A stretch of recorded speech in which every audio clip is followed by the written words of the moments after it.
पिछले कई दिनों से देश में हिंदू राष्ट्र की मांग को लेकर एक नए मुद्दे के समर्थन और विरोध में लोगों के विचार सामने आ रहे हैं। इसी कड़ी में ज्योतिष पीठ के शंकराचार्य स्वामी अविमुक्तेश्वरानंद सरस्वती का एक बयान सामने आया है, जिसमें उन्होंने हिंदू राष्ट्र के स्थान पर राम राज्य की स्थापना को ही सनातनी धर्म का मूल विचार बताते हुए कहा कि हिंदू राष्ट्र से जो हिंदू नहीं है उनमें परायेपन का भाव उत्पन्न होगा, जो हमारी संस्कृति जिसमें सबका कल्याण निहित है उसके विपरीत है। इसलिए हमें हिंदू राष्ट्र की नहीं राम राज्य की आवश्यकता है। हिंदू राष्ट्र, तो हिंदू राष्ट्र का मतलब है हिंदुओं की गोलबंदी। अब हिंदू हिंदू के नाम पे गोलबंदी होगी, और गोलबंदी होगी तो स्वाभाविक है कि जो हिंदू नहीं होगा उसके साथ परायेपन का व्यवहार हो जाएगा। गौरतलब है कि पिछले कुछ समय से बागेश्वर धाम के महंत धीरेन्द्र कृष्ण शास्त्री द्वारा लगातार हिंदू राष्ट्र की मांग की जा रही है, जो एक नया ट्रेंड बनकर सामने आया है। अब शंकराचार्य ने तथ्यात्मक रूप से हिंदू राष्ट्र के पक्ष को सामने रखा है। उन्होंने यह भी कहा कि अब धर्मनिरपेक्षता से भी लोगों का मोह भंग हो रहा है।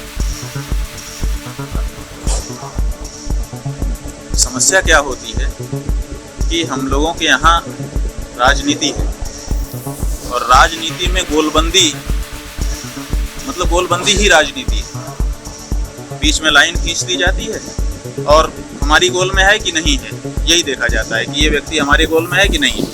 हमारी गोल में है तो बिल्कुल अच्छा है, चाहे कैसा भी हो, और अगर हमारी गोल में नहीं है तो बहुत खराब है, चाहे कैसा भी। ये एक व्यवहार का तरीका हम लोगों ने बना रखा है।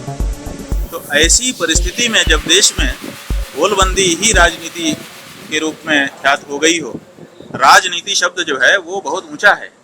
हमारे यहाँ नीति शब्द बहुत ऊंचा है, धर्म के समान है, और राजनीति माने राजा के द्वारा पालन की जाने वाली नीति।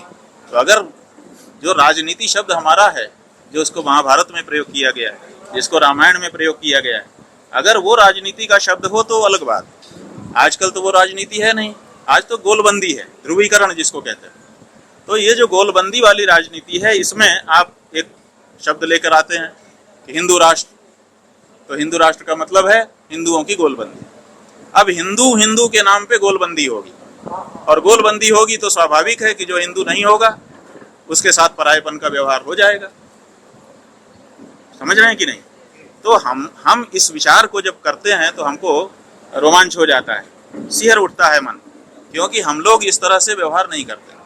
हमारे यहाँ ये माना गया है कि राजा के लिए जितनी भी प्रजा है वो सब उसके औरस पुत्र जैसी होनी चाहिए, कि मेरे बच्चे हैं ये। और हमारे यहाँ के राजाओं ने इसी आदर्श का पालन किया है, सबको अपना बच्चा समझ करके सबके योगक्षेम का ख्याल किया है उन्होंने।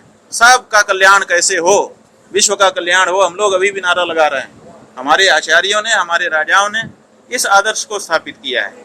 तो जब गोलबंदी होगी तो ये नहीं हो सकेगा। तो इसीलिए हमारा ये कहना है कि हिंदू राष्ट्र से क्या हम उस लक्ष्य को प्राप्त कर सकेंगे जिस लक्ष्य को हमारे पूर्वजों ने प्राप्त किया था और जिसकी हम सदा से कामना करते हैं? शायद नहीं, क्योंकि गोलबंदी का जमाना है। हिंदू के नाम पे गोलबंदी हो जाएगी, जो ये कह देगा कि मैं हिंदू नहीं हूँ उसके साथ परायेपन का व्यवहार हो जाएगा। इसीलिए हम ये कहते हैं कि अगर हम लोगों को एक अच्छा राज्य स्थापित करने की इच्छा जाग गई है, देखिए हिंदू राष्ट्र की बात क्यों आई है, इसका मतलब है कि जो अभी राज्य है धर्मनिरपेक्ष राज्य, उससे लोगों का मोह भंग हो रहा है। एक बात ये भी समझिए कि ये हिंदू राष्ट्र की बात जो बार बार आ रही है, इसका मतलब है कि कहीं ना कहीं लोगों का वर्तमान जो स्थापित व्यवस्था है धर्मनिरपेक्ष राष्ट्र की, इससे मोह भंग हो रहा है। और मोह भंग हो रहा है इसीलिए हिंदू राष्ट्र की मांग कुछ लोग अगर लेके आ रहे हैं तो ज्यादा लोग उस पर माने आकर्षित हो जा रहे हैं। तो आकर्षित होने का मतलब उनके मन में धर्मनिरपेक्ष राज्य के प्रति वितृष्णा हो रही है, इसीलिए ये बात आगे बढ़ रही है। अब ऐसी परिस्थिति में अगर हम हिंदू राष्ट्र की बात को मान लें तो कल को फिर वही गोलबंदी शुरू होगी। तो हम ये चाहते हैं कि अगर हम लोगों को अपना राज्य स्थापित करना ही है तो हम लोगों को राम राज्य की बात करनी चाहिए। राम राज्य की विशेषता ये है कि वहाँ कोई अपना कोई पराया नहीं होता है, वहाँ पर सबके साथ न्याय होता है, न्याय का राज्य।